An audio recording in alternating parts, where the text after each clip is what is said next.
Welcome to the Small Business Wake Up Call, the twice-weekly podcast that will open your eyes to the kinds of insights you can use to better run your business. Come have your morning Joe with hosts Lonnie and Stan Simpkins, who have the right recipes and ingredients to easily help you cook up a storm for even your toughest competitor. No lectures, no wasting your time telling you how smart they are, and no bullshit. The Small Business Wake Up Call is going to make you think, laugh, and help you recognize how much money you've been leaving on the table with advice that'll help you improve your quality of life. Lonnie and Stan are small business veterans who will share their individual war stories and experiences not only from their own businesses, but also from guiding hundreds of other small business owners in over 100 industries. Head on over to sbvirtualroundtables.com where you can connect with Lonnie and Stan and save yourself some headaches. Grab that second cup of Joe, or maybe something a bit stronger, and let's see what's on the menu for today. Welcome to the Small Business Wake Up Call. And here are your hosts, with cups in hand, Lonnie Shambi and Stan Simpkins. Good morning.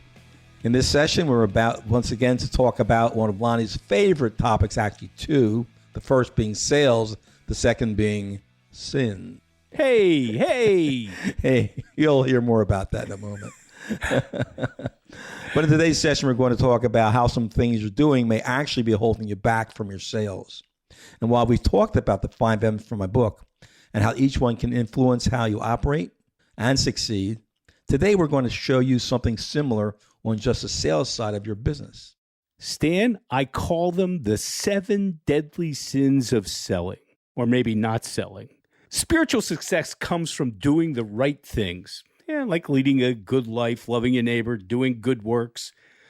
And most everyone's heard of the 7 deadly sins, as originally proclaimed, 2,000 years ago or whatever by the early church, as negative behaviors that could be fatal to your spiritual success. In the same way, sales success comes from doing the right things that make customers want to do business with you, at least initially, and want to continue to do business with you over time. But like with spiritual success, there are also some wrong things that can prevent that success. The 7 deadly sins of selling are basic, but sometimes not as obvious as the negative behaviors that can inhibit or even prevent your business growth, like the original ones that inhibit or impede spiritual progress. Here they are, with the war stories to help you better understand the telltale signs of the 7 deadly sins of selling and what to do to get back on the success path for each one. And Lonnie, I would have loved to be the fly on the wall watching you with your sins as you learn how to sell along your career. Oh, well, that's another story. We don't have enough time for that show. No. Okay. That's an entire other, it might be a 2-part podcast. All right, so pick a number from 1 to 7 and we'll start with, all right, number 1. That sounds good. All right, good. Okay. I like that one. So deadly sin number 1, Lonnie can't relate to this. I know he can't. You don't do your homework about your markets, your prospect, your customers, or even your competition. And competition, that's the big one people miss. Small businesses are really neglectful in that. You and I were doing some research just on our own industry. That's funny, yes. It's amazing what things you learn. So if you're guilty of this one, it can be a killer, as you know, because it means you're especially not paying attention to what drives your revenue, your market, and the customers in it. This should be part of the foundation for not only how you sell your products, Lonnie, into the market, but how you further develop those products. With the internet, social media, there's nothing you can't know. Yeah, I said double negative there. And it's either about your product, your market, your prospect. I mean, think about it. People ask us questions. We go, why are you asking us? And they go, what do you mean? You're the expert. But you got the internet. Why don't you look there first and save yourself some money? So how do you stay on top of your market? Look around you. See what's changing. How about like reading your industry rags? And how do you stay on top of your competition? And as you said in marketing and sales session provider, go to school on them. Lonnie, you love that one. Go to school on your competition, and it doesn't cost any money generally. No. Know how they're selling, like their website gives you everything. Recruiters love websites to list their key executives. What a recruiting tool. Oh, my God. Here, take my people. Yes, okay. Exactly. And we'll even endorse them for you. We've just been doing research on a whole other thing, and we found a competitor who basically gave us thoughts roadmap. about how we could better package our services. And reinforcing that what we're doing is even the better thing, believe it or not. Yes, exactly. Because I started talking to people who are attending our roundtables and saying, hey, how would you like some of these offerings? They go, no, we don't want all that. We don't want to pay for all that. We don't have the time for that. And we're not spending the money for all that, for sure.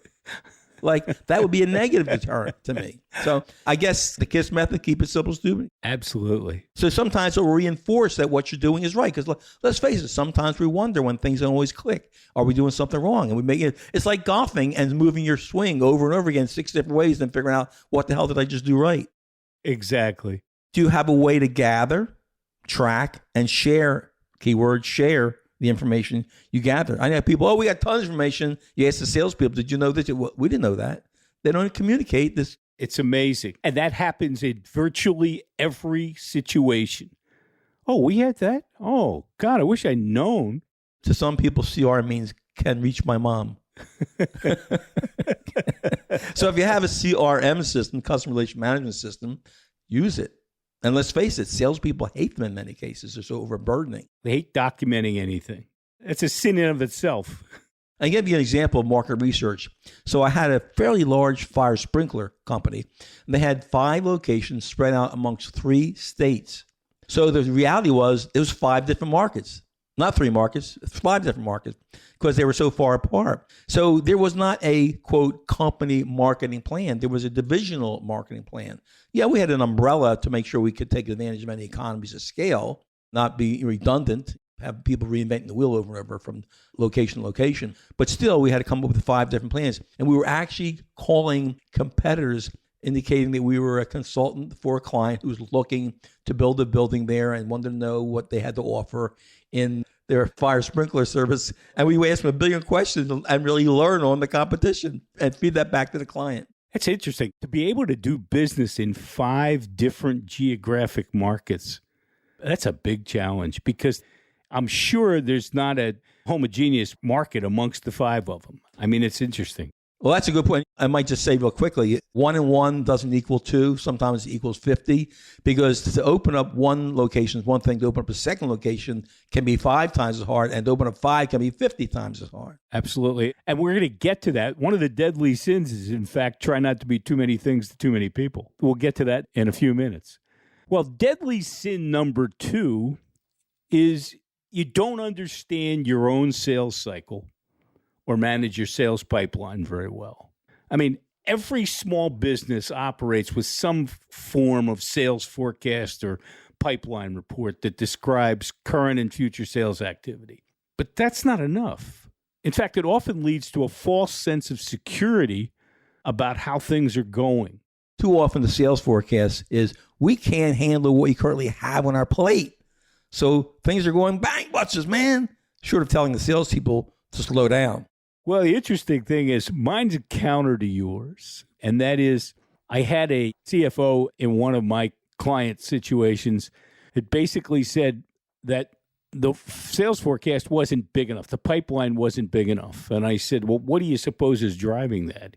He said, I don't think those sales guys are working hard enough. And I said, well, what have you done that's changed how they've operated?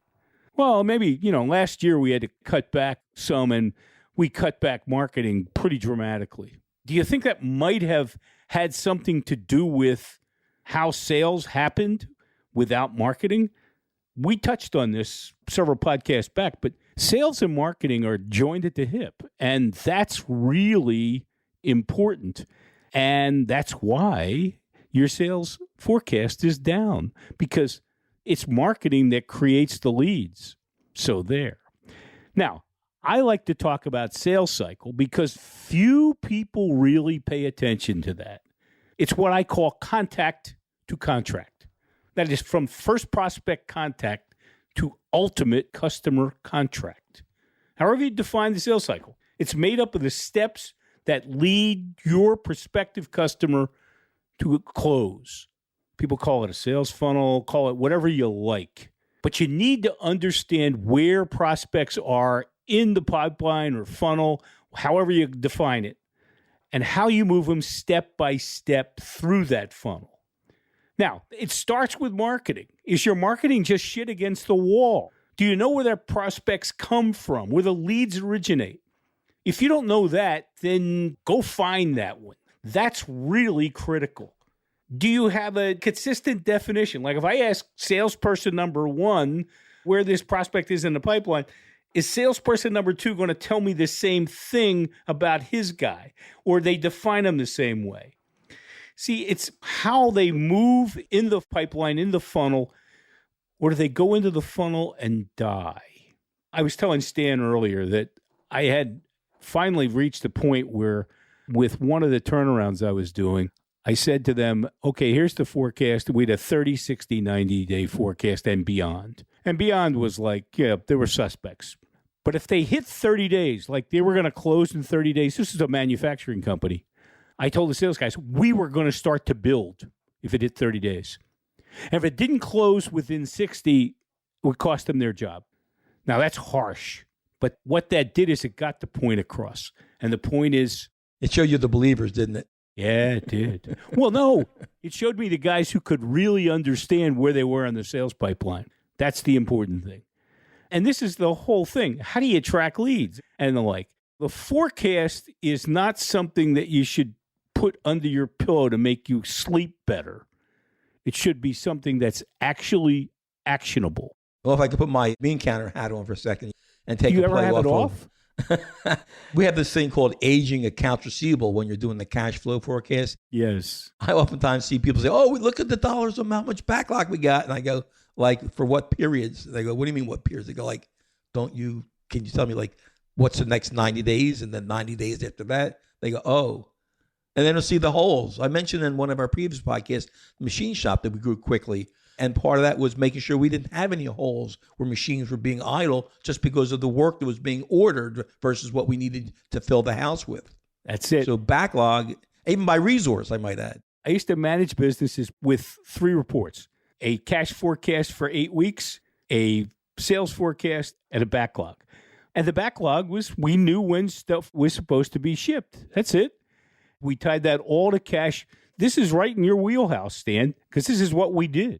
Well, that takes us to number 3, which I think you're going to love, which is you don't train or support your sales team. And training's the big one. If training wasn't a problem or a challenge in today's society, why would these people who are doing sales training be saying that non-attended salespeople never read a book on sales, which I believe. Having attended, going back to the early 90s when I went through a national syndication of sales training, I was amazed to see how little the people there who were far more experienced salespeople than I was an accountant at the time. This was like the first course they took, and they were in their 40s and 50s, and they'd been in sales. I was just a child back in the early 90s. Oh, my God. You were an embryo then, I think. Okay. So whether you have an in-house team or you're working with distributors or you've got sales agents, salespeople need to be trained, and oftentimes not by the people who are there selling, because they only pass on bad habits. And more importantly, they need support. You mentioned about doing ride-alongs, tagging along with salespeople and being able to coach them to see what they're doing, not catch them doing something wrong. And as you know, Lonnie, because you were in a lot of high-tech stuff, the more technical the product is, the more work it's needed to succeed with a sale. You know, there's a lot more moving parts to it. And more training that you needed. And it's not just about product sales, or product features, I should say, rather. So what do we train the salespeople on? Product nuances, the little subtleties that will separate you, our USPs, if you will, separate us from the company. Don't assume they're going to know, especially if they're new to the team. It may be obvious to you, but it may not be obvious to them. And if it's not obvious to them, it's not going to be obvious to the customer necessarily. Sales guys, no matter how technical a product is, they ought to know how to demonstrate it. That's going to be an important element to whether they succeed or not. And I know one of the things that makes you crazy, Lonnie, is making sales aids, sales crutches. Talk about that. Oh, my God. It's like having pitch decks and having salespeople read every line on the pitch deck. I take them aside afterward and say, if I was at the presentation, do you think he could read? Because you read it for him. Wouldn't it have been better if you had just given him a general and had him ask questions as opposed to just talking at him? So these are little things, but after a while, the 7 things kind of add up. And they say, your salespeople really need work. Now, there's one last one I want, and I know, Lon, this is your biggie, is you have a highly complicated product. You might want to bring along some of the technical folks to help you. But the downside of it is you got to train them. And I don't want to denigrate these people by using the analogy training a dog, but you need to train them when not to talk so they don't overwhelm the whole conversation with a lot of technical jargon. It's kind of like when I see the prospect's eyes roll in the back of their head, that's when we know we've given them too much information. Too much money in the machine. Well, when I took the sales training that I did, at least, and I've taken more along the way, but when I got my first introduction to it in the early 90s, we were taught if you ask the right questions of the prospect and they give you their appropriate responses, irrespective of what the question is about, if you've done that right, then your responses after they respond should be such that it never looked like you were trying to close it. It just happened. Exactly. They're almost telling you, well, let's go on with it. It's funny. One of the biggest sales I ever closed was one where we went through a whole maybe 5 calls where we were talking about this particular service that and we never really talked about the hardware that was necessary. And they said at the end, well, we're ready to go with this. What do we need to do? And I said, well, you need 2 of those, 3 of those, 4 of those, 5 of these. And it was like, okay, fine. Because we had justified it. Stan talks about bringing the experts in. I had a systems engineer with me the entire way. And it was basically, don't you speak unless it's necessary. If I could take a page out of my accounting career, one of the things that you experience as a new accountant is a sense of not knowing enough and not wanting to look stupid. You're inclined to answer every question the client asks you. And I was taught the hard way, might add, a very important phrase. It goes like, that's a great question. Let me talk to my experts and get back to you with more information that you need. That's it. Wow, what an empowering statement it was. Got me out of a lot of trouble, too. Exactly. Before I begin the 4th deadly sin, we'd like to share this with you. As a small business owner, you face many challenges. You're not alone. What can be even more stressful is not having someone to talk to who doesn't have their own agenda. What if you could talk in depth and confidentially to other small business owners like you on a periodic basis, folks facing the same challenges or who have solved the same problems? The Small Business Virtual Roundtables is the answer for you. Small Business Virtual Roundtables are held monthly for 90 minutes. Membership in each roundtable is limited to 15 people, providing ample time for each member to have their issue addressed by their fellow members. These peer advisory groups are formed to avoid competitive concerns while taking into consideration company size and characteristics that closely match your own business. Need more attention? There is a complimentary 30-minute one-on-one session with the facilitators during the month to seek additional feedback. Monthly membership fees to the Small Business Virtual Roundtables are less than the cost of an hour with your attorney, and this is all done without ever leaving your office or home. Just the time savings of avoiding needless driving is worth the cost. New groups of the Small Business Virtual Roundtables are now being formed on a first-come, first-served basis. Ready to sign up? Head to sbvirtualroundtables.com to receive a complimentary invitation to attend up to 3 meetings. Again, that's sbvirtualroundtables.com. With Small Business Virtual Roundtables, there's no need to go it alone. And now, back to Lonnie and Stan. Well, let's go to deadly sin number 4. We're past the midpoint, boys and girls, so if you're dozing, don't. The next 4 of them are going to really wake you up.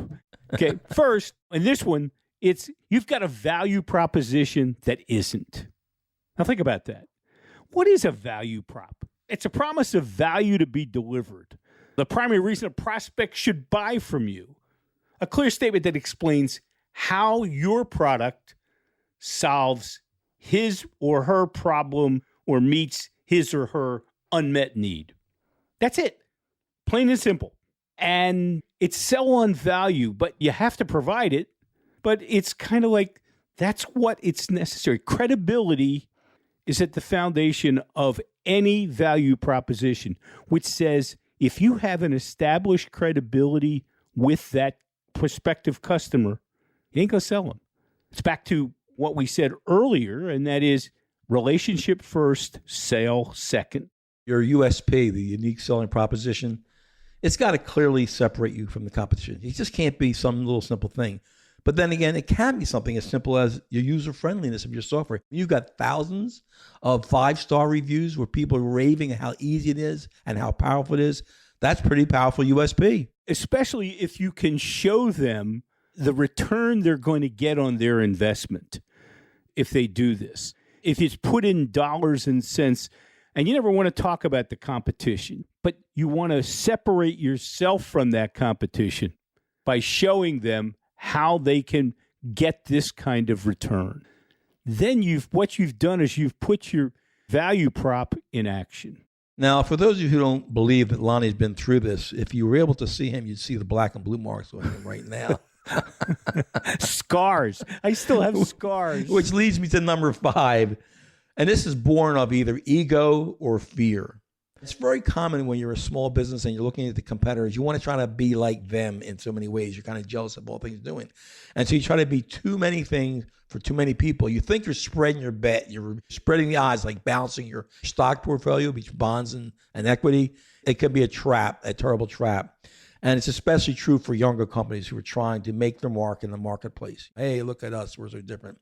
And they're often creating too many features, too many functions, or worse, too many products with too little focus. I mean, just think about it. So ask yourself, what are we doing that's causing us to dilute our own focus, our own prioritization, things like that? Knowing who your market is by keeping it sharply on focus, not going all over the place. And don't make your sales pitches a drink from a fire hose. Like they say, if you're talking, the customer isn't buying. Okay. The thing is this, I mean, when you see the customer's eyes glaze over, that ought to be a tip-off that you're not getting to him. As important, as a business owner, go out on sales calls. Get out of the office.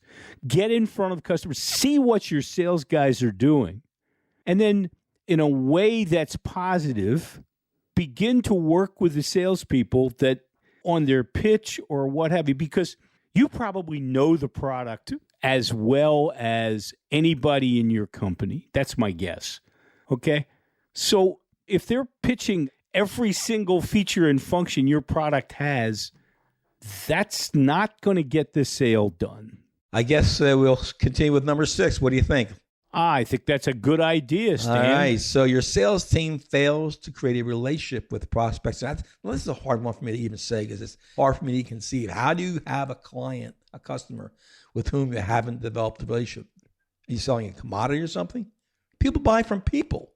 And often the higher the ticket price, the larger the need for building a relationship first. And Lonnie, you mentioned about how you're happy if they never talked about the product in the beginning. Yes. I mean, basically, what I tell salespeople on their first call with a prospect, if they never, ever spoke about, beyond telling them about the company, if they never spoke about the product for the entire call, I'm a happy guy.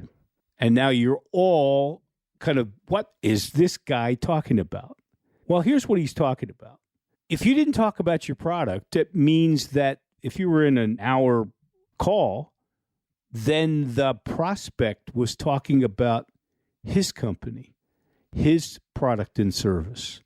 And you're getting information that's so valuable that the next call you make, you'll make the product pitch about him because now you have the information. But you've started by building a relationship because you'll start the next call by saying, hey, George, how did your son do in those SATs that he was about to take? Or how'd your daughter do at that piano concert that she was doing? That's the stuff that really gets a relationship going first. And then the product stuff follows right behind. Lonnie, on that point, it's an interesting thing. Learning how people learn, for example, when you're teaching, you have to know how the student best learns. Some are visual, some order. And even such a thing as asking a client or even a prospect, are you a phone kind of guy? Or are you an email kind of guy? What way would you best like me to communicate? Because there's some people who hate email correspondence and some who almost demand it. And not learning that about a prospect or a client could work against you. Believe it or not, as corny as that may sound. Yeah, because if they're expecting you to be following up with emails or a phone call and you don't do it that way, then you're losing them. You've got to make it always about the customer, always. And you can't fail when you do that, unless your product sucks. But that's another story. And on that point, I see a lot of people, they get lazy. They rely strictly on email or social media to build a relationship. Like, you wouldn't take the time to call me and say hello or something? Or FaceTime. And see, interesting thing is that with COVID, we basically lost face-to-face contact. Zoom is as good as it gets with that. It still doesn't quite measure up to absolute face-to-face. If you can do that, do it. That's the important thing. Taking a tip from Bob Berg, networking your way to endless referrals, great learning tool. I think people are forgetting the fact that networking, like actual in-person networking, is valuable. I belong to almost 30 years now, a business networking group, about 60 companies. We meet weekly for lunch, and we share leads. It's not about social, it's about getting leads. But one of the things we have as a process tool is what we call the yellow sheet. So if you put in the name of a company and or the name of a person, they'll announce that at the meeting, and anyone who has a relationship with that person will be generally happy to make an introduction or do something that would be helpful to that other fellow member. Interesting. Well, that leads us to deadly sin number 7. God, I'm hearing a lot of people just like, oh, finally. And that is, you don't follow up or listen to your customer. Hey, once they become customers, you can't just forget about them. Yes. Thank you. He's waving at me. What does that mean? The time clock. But once they become customers, you can't just forget about them. This is where you kind of develop and deepen your relationship. It's where you create loyalty. How do you do that? Well, think about this. Create a follow-up program for every time you close a sale with a new customer. I mean, not only gives you feedback as to why they bought, but it gives you maybe some ideas about stuff that you didn't have in yours, but you could have done better in the process or whatever. And then there's a counter to that, and that is, I call them. And I got that name way back when. But the point is, I coached a lot, and I won a lot. And I used to tell my kids, I wish we had lost more. And they'd look at me like I had two heads. I said, because you don't learn anything from a win. Not nearly as much as you learn from a loss. And every single time you lose one, get in front of that customer again via email, via Zoom, via whatever you can, and learn why they pick somebody else over you. Great learning tool and great market tool. Well, I hope that our audience has enjoyed our confessional here. I feel like a priest here, just listening to two guys talking to themselves in the confessional. Yeah, to quickly recap, the 7 of what deadly we've talked sins about that could prevent your sales. 1, fail to do your homework about your market, competition, prospective customers, etc. You don't understand your own sales cycle or manage your sales pipeline. You're not properly training or supporting your sales team. You got a value proposition that isn't. You're trying to be too many things to too many people. Failing to create a relationship with prospects or customers and not following up or listening to your customers. The 7 deadly sins of selling can block sales success. Each one carries its own impediments. Hopefully, we've given you some of the steps for new ways to understand them and overcome them. Your sales success depends on it. Stan, it's all yours. Lonnie, I've always said that what we know is there's little that's new to our audience about the topics we share with them. And what we intend is to bring top-of-mind awareness to you. Let's go back, take some more detailed notes, and compare them to your own processes. Maybe even use them as a discussion outline for your sales team. Lonnie and I sincerely thank you for spending your precious time with us. And we invite you to share your war stories, ask questions, and even request an invitation to be a guest at one of our 90-minute virtual roundtables that are held monthly. Come take a test drive and see where it can take you and your business. In fact, we'll allow you 3 complimentary visits as our guest so you can be confident it's a mutual fit. We can promise you'll feel you're like one of the family sooner than you might expect. Thanks for being with us. Send those requests to info@sbvirtualroundtables.com. See you next time. You've been listening to the Small Business Wake Up Call, the podcast providing eye-opening insights and perhaps a caffeine high to better run your business, delivered in Stan Simpkins and Lonnie Shambi's own unique style. Head on over to sbvirtualroundtables.com where you can connect with Lonnie and Stan, subscribe to the show, find more resources, and check out their monthly 90-minute virtual roundtables. Thanks for listening to the Small Business Wake Up Call.